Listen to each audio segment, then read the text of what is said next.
Hello बच्चों, let's read the question. The question says which one of the following is not a parasitic adaptation. हमसे पूछा गया है इन options में से एक पैरासिटिक अडेप्टेशन कौन सी नहीं है.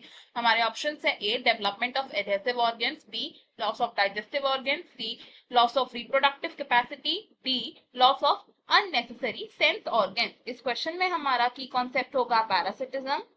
The key concept over here is parasitism. Parasitism क्या होता है? It is the type of population interaction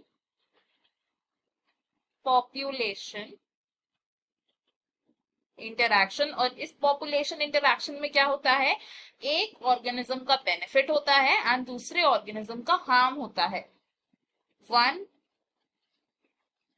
organism is benefited and जिस ऑर्गेनिज्म का बेनिफिट होता है उससे हम क्या बोलते हैं, इट इज पैरासाइट. और जो दूसरा ऑर्गेनिज्म है उसका हार्म होता है, अदर इज हार्म. और जिस ऑर्गेनिज्म का हार्म हो रहा है उसे हम बोलते हैं द होस्ट. अब पैरासाइट होस्ट पर डिपेंडेंट क्यों होता है? To acquire nutrition. तो न्यूट्रिशन को डिराइव करने के लिए पैरासाइट्स होस्ट पर डिपेंड करते हैं. अब ये जो पैरासाइट्स होते हैं इन्होंने डेवलप किया है कुछ अडाप्टेशंस को अपने सर्वाइवल के लिए. और ये अडाप्टेशंस कौन कौन सी है? First is the presence of adhesive organs. Presence of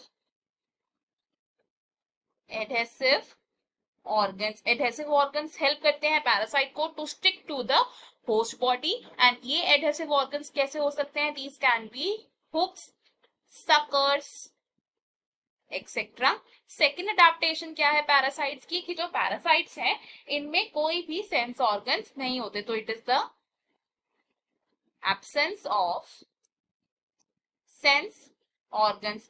अब पैरासाइट्स को सेंस ऑर्गन्स की जरूरत क्यों नहीं होती? Because most of the parasites host की बॉडी के अंदर रहते हैं, तो वो एनवायरमेंटल चेंजेस पर डायरेक्टली रिएक्ट नहीं करते, जिस वजह से इनमें सेंस ऑर्गन्स एब्सेंट होते हैं. नेक्स्ट अडेप्टेशन है, it is the absence of digestive system.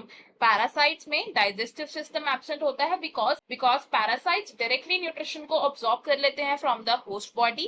And last adaptation जिसकी हम बात करेंगे है, it is the high fecundity. And इसका मतलब क्या है? It is the ability to produce large number of offsprings. Produce large number of offsprings. और large number of offsprings क्यों प्रोड्यूस कर पाते हैं parasite? Because they have well developed reproductive capacity. इनमें हाई रिप्रोडक्टिव कैपेसिटी होती है. Options अगर देखें तो हमें यहाँ पे चूज करना है कि पैरासाइट्स की अडेप्टेशन क्या नहीं है. तो it will be option C, because parasites में हाई रिप्रोडक्टिव कैपेसिटी होती है. बाकी के ऑप्शंस हो जाएंगे हमारे wrong, because these are the adaptation of the parasites. Final answer for the question is option C. I hope you have understood it well. Best of luck. Thank you.